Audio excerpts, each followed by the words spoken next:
Guy Thwarte was on the outside of the Buccaneers in Italy for the first 3 episodes of the second season, posing as Jinny's husband, helping to look after her kid Freddie, and harboring feelings for Nan.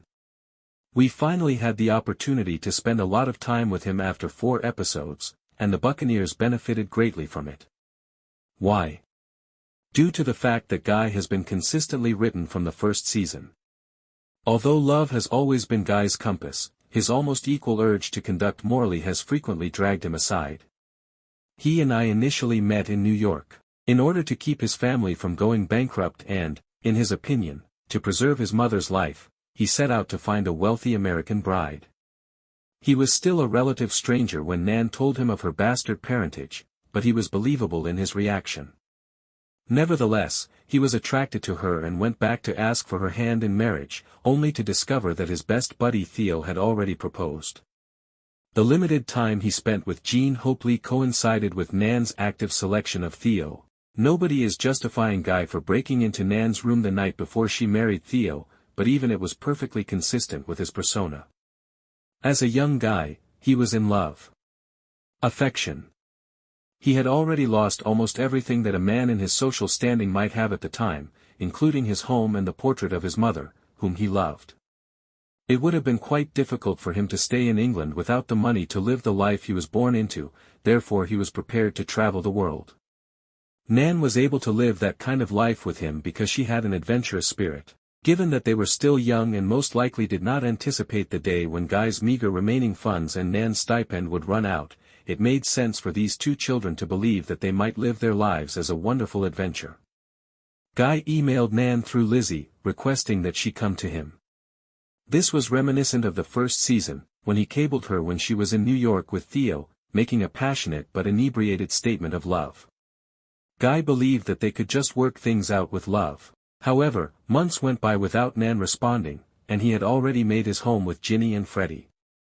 It was a basic existence, not without suffering, but most importantly, it was peaceful. Nan's entrance broke that tranquility. Being Nan, she was unable to comprehend why.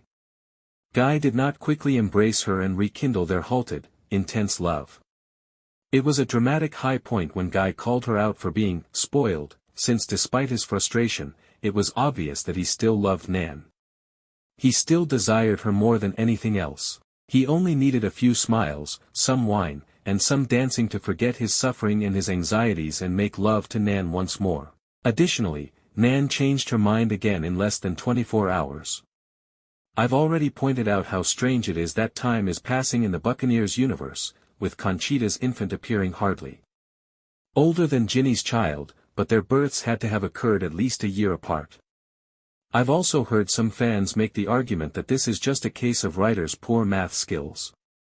Accepting that kind of justification has the drawback that a show's pacing becomes problematic when it isn't anchored with time, and character problems result from pacing problems. Did the authors really want for their primary character to be a lady who escaped to Italy by herself after leaving her husband in England, found her lover, had sex with him for a single night, and then decided to go back to England to be with her husband?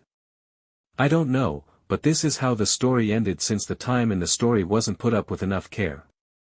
They found time to depict Nan and Guy at a stranger's wedding in this episode. To demonstrate that Nan had been there for a few days, or perhaps a few weeks, would not have required much effort or time.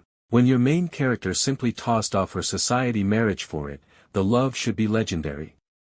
Passion that burns hot with the setting sun and burns away with its rise is hardly the stuff of legendary love. Nevertheless, I still view this episode's writing as a success because it did. Nan was a victim. Guy called Nan out on her choices, forcing her to take responsibility for them. Matthew Broome gave a powerful performance. Nan's carelessness and impetuosity were cruel in their own right, and the fact that she was simply acting to support her sister did not make the suffering she was causing any less severe, especially now that the person she was meant to protect was being hurt directly. Naturally, Seadown went straight to Jinny after Nan. Wearing her fairy, Nan departed Tintagel Castle. Gown, she wasn't concealing exactly.